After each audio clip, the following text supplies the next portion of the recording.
Bonjour à tous, je suis ravie de vous retrouver aujourd'hui pour une vidéo conseil d'écrivain dans laquelle nous allons parler de la relecture de son roman. Cette fameuse relecture qui nous pompe tous. Ce n'est pas quelque chose qu'on apprécie faire, mais c'est pourtant très utile et surtout indispensable. On ne peut pas y couper. Alors tout d'abord sachez qu'il n'y a pas de nombre de relectures adéquat. Voilà, je ne vais pas vous dire il faut absolument que vous relisiez votre texte 3 fois. Voilà, pas plus, pas moins, 3 fois. Non. Le nombre de relectures, ça dépendra de vous. Ça dépendra de votre personnalité, du nombre de corrections qu'il y a à faire. Ça dépend de plein de facteurs et il n'y a que vous qui pouvez savoir combien de relectures sont nécessaires. Après, il faut bien se dire qu'à un moment donné, il faut arrêter quoi. Parce que vous allez toujours retrouver des choses qu'il va falloir modifier à chaque relecture. Mais à un moment, il faut dire stop et il faut se dire bon ben là voilà, maintenant stop, mon roman il est fini, je n'y touche plus.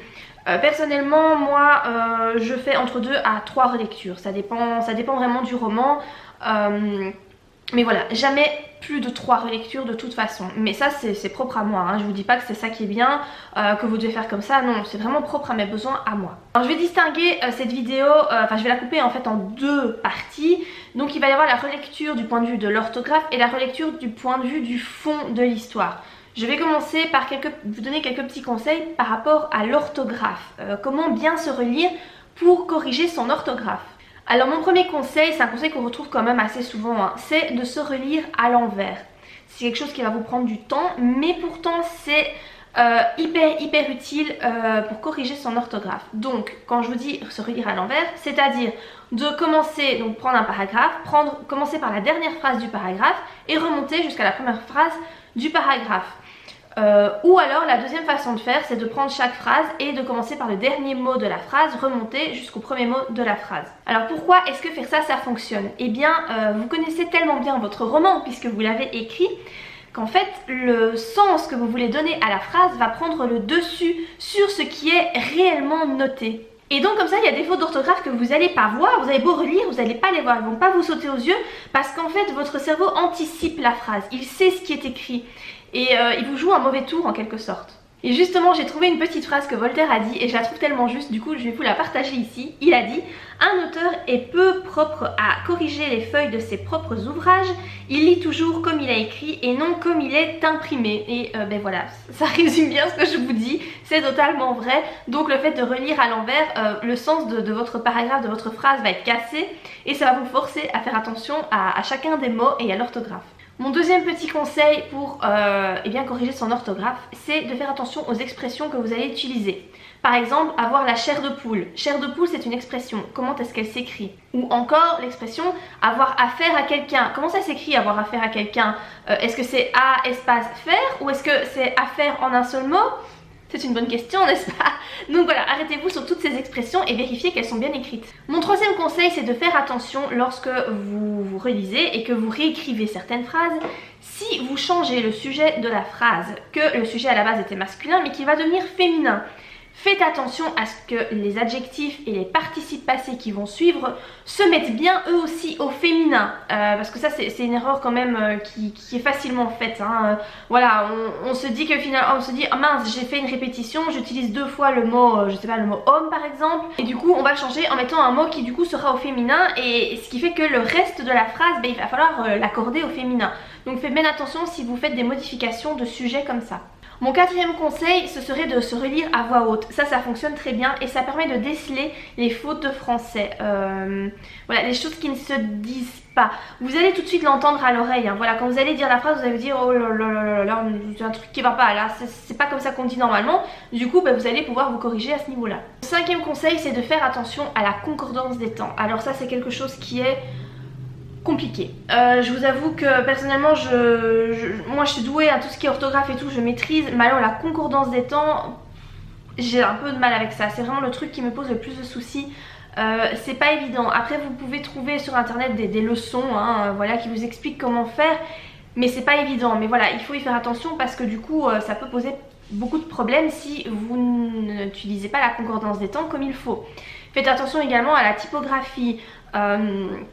Est-ce que vous avez utilisé les bons tirets quadratins? Est-ce que vous avez mis les espaces où il faut? Donc après les 3 points de suspension, si votre point se termine par etc, etc, il faut un point à la fin de etc et pas 3 petits points, ce genre de choses. Attention à la typographie. Attention également au pléonasme. Pléonasme, c'est quand vous dites par exemple deux jumeaux.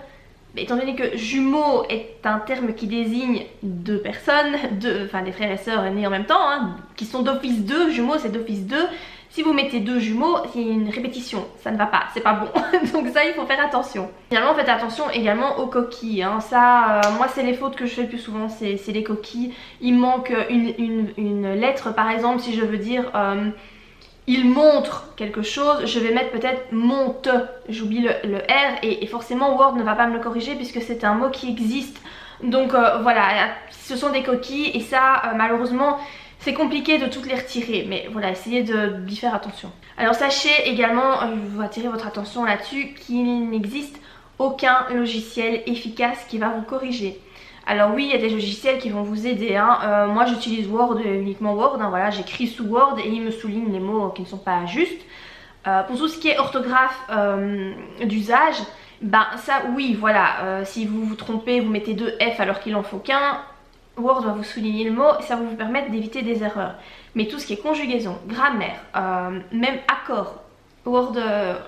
il fonctionne pas bien. Moi souvent il me souligne des trucs, il me dit qu'il y a une faute alors qu'en fait il n'y en a pas, hein. Il n'y en a pas du tout, mais voilà, ça reste un logiciel, ça reste un truc informatique et ça ne peut pas remplacer un cerveau humain. Donc faites attention à ça. Il y a d'autres logiciels, je sais qu'il y a Antidote que je n'ai jamais pu tester, j'aimerais bien, mais j'ai pas envie de dépenser 100 € pour ça, donc je n'ai jamais testé. Je sais que ça fonctionne pas mal, mais encore une fois, c'est un programme qui est limité. Ça ne vous empêchera pas de faire des erreurs et ça ne corrigera pas tout. Maintenant, je vais passer à la correction du point de vue du fond de l'histoire. Donc pas au niveau de l'orthographe. Donc gardez bien à l'esprit qu'il va falloir faire les deux, hein, corriger et l'orthographe et le fond de votre histoire. Hein. Vous pouvez le faire soit en même temps, soit vous vous concentrez d'abord sur l'orthographe et puis vous vous concentrez sur le fond, c'est comme vous voulez. Mais il va falloir faire les deux. Et mon premier conseil en ce qui concerne la correction du fond de l'histoire, c'est de laisser reposer votre manuscrit. Quand vous avez terminé de l'écrire, ou même quand vous avez terminé votre première correction, n'enchaînez pas directement avec une correction. Laissez reposer quelques semaines, un mois, comme vous voulez. Moi, j'aime bien laisser poser un mois parce que vous avez tellement votre nez dessus, vous êtes tellement pris dans votre histoire qu'il y a des fautes que vous n'allez pas remarquer, des incohérences qui ne vont pas vous sauter aux yeux. Tandis que si vous laissez passer un laps de temps et que vous reprenez votre manuscrit, c'est pas que vous l'avez oublié, mais quand même un petit peu. Disons que vous allez peut-être avoir plus facile à vous mettre dans la peau d'un lecteur potentiel et donc du coup, eh bien, relever quelles sont les erreurs, quelles sont les incohérences. Le deuxième conseil que j'ai envie de vous donner lorsque vous allez corriger le fond de l'histoire, c'est de rectifier les phrases qui sont trop longues. En théorie, hein, en principe, une phrase ne devrait pas faire plus de 30 mots. 30 mots, c'est vraiment un maximum. Au-delà de 30 mots, ça devient compliqué à comprendre. La phrase sera trop longue. Vous allez arriver à la fin de la phrase, que vous ne vous souviendrez plus du début en fait. Donc voilà, essayez de faire des phrases moins longues. Pour ça, ben voilà, il suffit de couper la phrase en deux tout simplement, de tourner votre phrase autrement, mais faites bien attention à ça. Si vous voyez que vous avez une phrase qui fait 6 lignes, bah dites-vous non, ça va pas. Et celle-là, c'est clair qu'il va falloir la couper soit en 2, soit en 3. Mon troisième conseil, ce serait de s'assurer que vous avez utilisé le bon mot pour exprimer la bonne chose. Voilà, au lieu d'utiliser peut-être un nom et un adjectif, il y a peut-être juste un mot, un nom qui exprime en fait ça. Je prends l'exemple de une odeur de pourriture ou une odeur de renfermé. Et bien vous pouvez tout simplement mettre un remugle. C'est un terme qui est beaucoup plus joli, qui permet de supprimer un mot du coup et qui exprime exactement la même chose. Mon quatrième conseil qui fonctionne pour pas mal de monde, moi c'est pas quelque chose que je fais mais je sais que ça fonctionne pour plein de gens, c'est d'imprimer votre manuscrit sous forme papier. Il y a beaucoup de personnes qui décèlent plus facilement les erreurs, qu'elles soient d'orthographe ou de fond ou tout ce que vous voulez, des répétitions, quand c'est sur papier. Le visuel n'est pas le même et donc ça aide pas mal de gens. Donc essayez d'y penser, peut-être que ça pourra vous aider. Mon cinquième conseil est de relire une fois globalement son histoire. Donc ça c'est plutôt, vous ferez ça plutôt pour la première correction. Donc une fois que vous avez terminé votre manuscrit, vous le laissez reposer quelques semaines et ensuite vous commencez la première correction qui consiste, je trouve que c'est l'idéal, c'est de relire une première fois le roman sans le corriger, peut-être éventuellement en soulignant les endroits où vous repérez des choses qui ne vont pas. Mais le but c'est de vérifier la cohérence de l'histoire. Est-ce que ça se tient? Est-ce que vraiment tout s'enchaîne correctement? Est-ce qu'il n'y a pas justement des choses qui ne devraient pas se trouver là? Des questions qui restent sans réponse? Vraiment, vérifier la cohérence en relisant tout d'une traite. Finalement, mon sixième conseil, eh bien, c'est de se mettre dans la peau du lecteur. Essayez de regarder son roman comme si on était une personne étrangère. Voilà, c'est pas évident, hein. Ça c'est clair que c'est pas évident, ça demande un certain recul et c'est pas facile, mais c'est pourtant je pense nécessaire de faire ça parce que ça vous permettra de vous poser certaines questions. Demandez-vous, si j'étais un lecteur, est-ce que j'aurais envie de poursuivre ma lecture, par exemple après le chapitre 1 qui est assez déterminant. Est-ce que ce chapitre 1 me donne envie de poursuivre ou pas? Est-ce que les personnages sont suffisamment attachants? Est-ce qu'ils sont cohérents dans leurs réactions?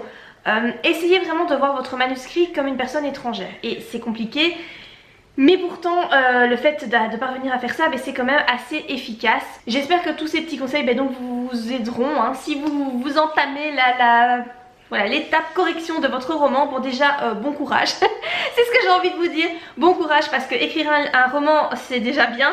Mais c'est pas le tout, voilà, une fois qu'on commence à le corriger, c'est là que souvent les soucis arrivent parce qu'il y a des personnes qui sont tellement perfectionnistes qui n'arrivent pas à se détacher de ces corrections, qui ne sont jamais assez satisfaits et qui n'arrivent plus à avancer à cause de ça. Donc je vous souhaite vraiment du fond du cœur beaucoup de courage pour ces corrections, vous allez y arriver, ne vous en faites pas, ça va aller. J'espère que ces petits conseils-ci en tout cas vous aideront, hein, si vous êtes en pleine phase voilà, de correction.